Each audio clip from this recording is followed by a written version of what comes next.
अस्सलाम वालेकुम नाजरीन, मैं मोहम्मद असलम हुसैन सियासत की खबरों में आप सबका इस्तकबाल करता हूँ। हिंदुस्तान में डीआरडीओ ने कोरोना वायरस से निपटने के लिए एक DG2 दवा तैयार की है। इस दवा की 10,000 खुराकों की पहली खेप आज या कल मौसूल होने की उम्मीद जाहिर की जा रही है। इसके साथ साथ मुस्तकबिल के पेश नज़र इसकी पैदावार बढ़ाने पर भी गौर किया जा रहा है। डीआरडीओ साइंसदानों की टीम के जरिए तैयार करदा इस दवा को हंगामी इस्तेमाल की इजाज़त दी गई है, जो कोरोना वायरस से लड़ने में बहुत मददगार साबित हो रही है। हैदराबाद के अलावा दीगर डीआरडीओ मराकिज़ में DG2 की बड़े पैमाने पर पैदावार शुरू की जा रही है। इस मंशियात के बारे में बात करते हुए डीआरडीओ के एक अहदेदार ने बताया कि यह दवाई कोरोना मरीजों की बाजियाबी में मदद करती है और ऑक्सीजन पर इन्हिसार कम करती है।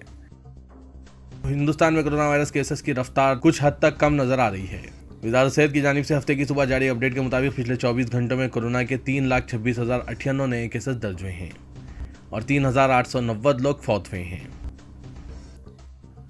मध्य प्रदेश के उज्जैन से ताल्लुक़ रखने वाले एक बीजेपी मेंबर पार्लियामेंट ने एक खुसूसी टीम को अपने दफ्तर बुलाकर तमाम मुलाजमीन को कोरोना टीका लगवाया। इस वैक्सीनेशन के दौरान की तस्वीर को यहाँ के एक मुलाजिम ने सोशल मीडिया पर अपलोड कर दिया, जिससे एक तनाज़ा खड़ा हो गया है। तनाज़ा इसलिए भी है क्योंकि इस वक्त मुल्क में लोग वैक्सीनेशन के बारे में परेशान हैं और वैक्सीनेशन के लिए स्लॉट बुकिंग करने में मसरूफ़ हैं। तब मेंबर पार्लियामेंट ने VIP कल्चर का मुजाहरा किया है। जिला उज्जैन में 18 से 44 साल की उम्र के लोगों को वैक्सीनेशन देने के लिए खुराकें नहीं मिल रही है। बीजेपी के मेंबर पार्लियामेंट के दफ्तर में लगभग 14 अफराद को टीके लगाए गए। मुल्क में कोरोना वबा के दौरान अप्रैल मई के महीने में ऑक्सीजन की कमी की वजह से बहुत सारे मरीज अपनी जिंदगी से हाथ धो बैठे हैं। अब यह मुंतकली गाँव की तरफ बढ़ रही है। ऐसी सूरत हाल में बहुत सी रियासतें ऑक्सीजन की फराहमी के बारे में बहुत फिक्रमंद है। मगरबी बंगाल की वज़ीर आला ममता बनर्जी ने वज़ीर आज़म नरेंद्र मोदी को एक खत लिखा है, जिसमें उन्होंने इस मामले पर बात की है। उन्होंने ऑक्सीजन प्लांट के हवाले से वज़ीर आज़म मोदी को याद दिलाया कि हमें बताया गया कि हमें PSA के 70 प्लांट दिए जाएंगे, लेकिन अब ये कहा जा रहा है कि ये पहले मरहले में सिर्फ 4 प्लांट ही दिए जाएंगे और बाकी प्लांट्स के बारे में कोई वजाहत नहीं की गई। उत्तर प्रदेश में समाजवादी पार्टी के सीनियर रहनुमा और रामपुर से रुकने पार्लियामेंट आजम खान की सेहत से मुतालिक राहत की खबर है। जुमे के रोज़ लखनऊ के मेदांता अस्पताल ने मेडिकल बुलेटिन जारी किया, जिसमें कहा गया था कि SP के रुकने पार्लियामेंट आजम खान को कोविड ICU में शदीद कोविड इन्फेक्शन की वजह से रखा गया है। अब इन्हें 4 या 5 लीटर ऑक्सीजन की जरूरत है। वो मुकम्मल तौर पर होश में हैं और इनका इलाज इन्फेक्शन डिसीजेस प्रोटोकॉल के तहत क्रिटिकल केयर टीम के डॉक्टरों की कड़ी निगरानी में किया जा रहा है। इनकी हालत अब मुस्तहकिम है। इसी के साथ ही आजम खान के फर्जंद और रुकने असेंबली मोहम्मद अब्दुल्ला खान की हालत भी मुस्तहकिम और इत्मीनान बख्श है। इन्हें डॉक्टरों की निगरानी में भी रखा गया है।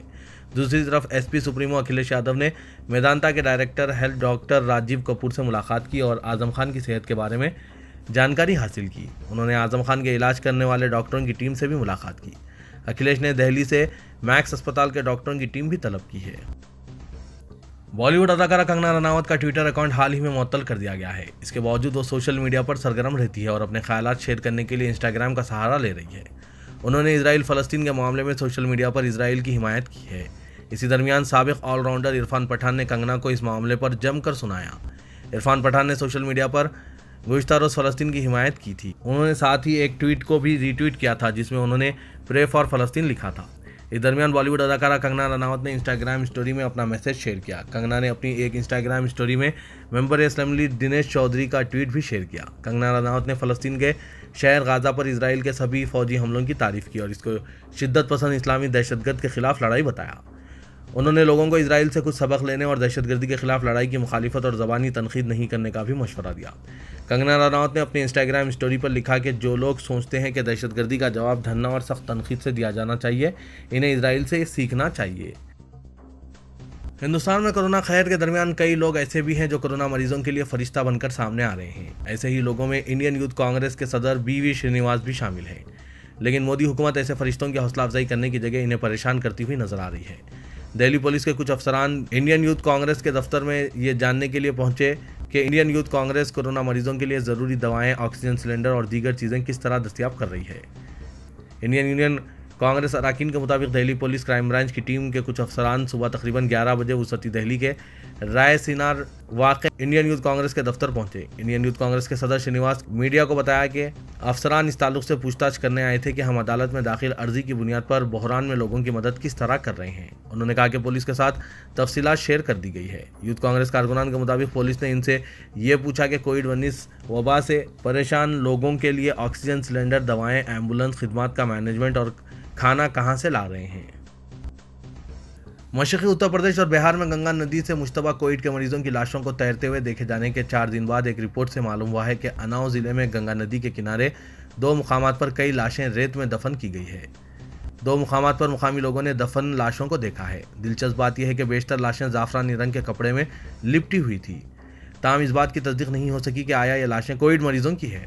उन्नाव के जिला मजिस्ट्रेट रविंदर कुमार ने कहा कि कुछ लोग लाशों को जलाने के बजाय नदी के किनारे रेत में दफन कर रहे हैं।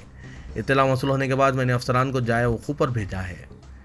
मैंने जांच के बाद कार्रवाई करने को कहा है। लाशों को हाजीपुर इलाके के रेतापुर गंगा घाट के पास दफन किया गया था। मुकामी कारोबार शिरीष गुप्ता ने कहा कि मानसून मुश्किल से 1 महीना दूर है। गंगा नदी पानी से भर जाने के बाद लाशें साहिल पर आ जाएंगी। सऊदी वज़ीर ख़ारजा शहज़ादा फैसल बिन फरहान ने फ़लस्तीनी बराए उमूर वज़ीर ख़ारजा रियाज़ अल मालकी से जुम्मे को टेलीफोन पर रब्ता किया है। सऊदी खबर रसां एजेंसी SPA के मुताबिक शहज़ादा फैसल बिन फरहान ने इस मौके पर इजरायली हुक्काम की गैरकानूनी सरगर्मियों की मजम्मत की और इजरायली हमले फौरी बंद करने की ज़रूरत पर जोर दिया। उन्होंने मजीद कहा कि मसला फ़लस्तीन बैनुल-अक़वामी क़ानूनी निज़ाम की क़रारदादों और अरब अमन फार्मूले के मुताबिक हल किया जाए। अलाउद्दीन सऊदी वज़ीर ख़ारजा ने अर्दन के हम मनसब डॉक्टर ऐमन अल सफदी से भी टेलीफोन पर रब्ता करके दोनों बरादरान मुल्क के दरमियान मुसलसिल मुशावरत और मौजूदा हालात के हवाले से तबादला ख्याल किया। इसराइल और फ़लस्तीनियों के दरमियान हालिया लड़ाई के 5वें रोज़ इसराइल के गाज़ा पर हमलों में शिद्दत आ गई है और दूसरी तरफ फ़लस्तीनी जंगजुओं ने भी इसराइल पर रॉकेट बरसाने का सिलसिला जारी रखा है। इसराइल फ़ौज का कहना है कि फ़िज़ाई और ज़मीनी फोर्सेस ने जुमे को हमलों में हिस्सा लिया, ताहम अभी तक वो गाज़ा में दाखिल नहीं हो सके। मगरिबी किनारे में जारी बदामनी के हवाले से ये इत्तलात मिल रही है कि कम से कम 10 फ़लस्तीनी हलाक जबकि सैकड़ों जख्मी हो गए। गाज़ा में हलाकतों की तादाद 126 हो गई है।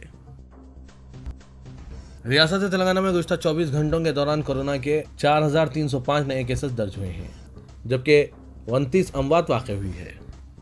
इस तरह अब तक रियासत में मरने वालों की तादाद 2896 हो गई है।